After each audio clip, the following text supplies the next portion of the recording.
శివకైతే హాస్పిటల్లో ట్రీట్మెంట్ జరుగుతూ ఉంటుంది. ఇంతలో అక్కడ ఉన్న మీనా డాక్టర్ గారితో మాట్లాడడానికి వెళ్తుంది. డాక్టర్ గారు ఇలా అంటూ ఉంటారు. బండి మీద నుంచి పడితే చెయ్యి మాత్రమే విరుగుతుందమ్మా, కానీ ఒంటి నిండా గాయాలు అయ్యాయి. ఈ గాయాలు చూస్తుంటే ఎవరో అతన్ని కొట్టినట్టుగా ఉన్నారు. కొట్టారు కాబట్టి అతనికి ఇలా జరిగింది అని చెప్పి అంటారు. అది వినగానే మీనా ఒక్కసారిగా షాక్ అయిపోతుంది.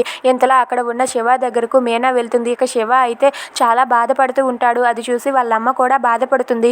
వీడు బండి మీద నుంచి పడలేదమ్మా, ఏదో వెధవ పని చేశాడు, అందుకే వీడిని ఎవరో కొట్టారమ్మా అని చెప్పి అంటూ ఉంటుంది. అది వినగానే అక్కడ ఉన్న సుమతి అయితే ఏంట్రా నిజం చెప్పరా, నిన్ను ఎవరు కొట్టారా అని చెప్పి గట్టిగా అడుగుతూ ఉంటుంది. దాంతో శివ ఒక్కసారిగా భయపడి నన్ను బావే కొట్టాడమ్మా, బావ తాగేసి వచ్చి నన్ను కొట్టాడమ్మా, తాగిన మైకంలో ఏం చేశాడో తెలియదమ్మా, అందుకే నన్ను కొట్టేశాడు అని చెప్పి శివ అంటాడు. అది వినగానే అక్కడ ఉన్న మీనా అలాగే వాళ్ళ అమ్మ చెల్లి వాళ్ళు షాక్ అయ్యి అలా చూస్తూ ఉండిపోతారు.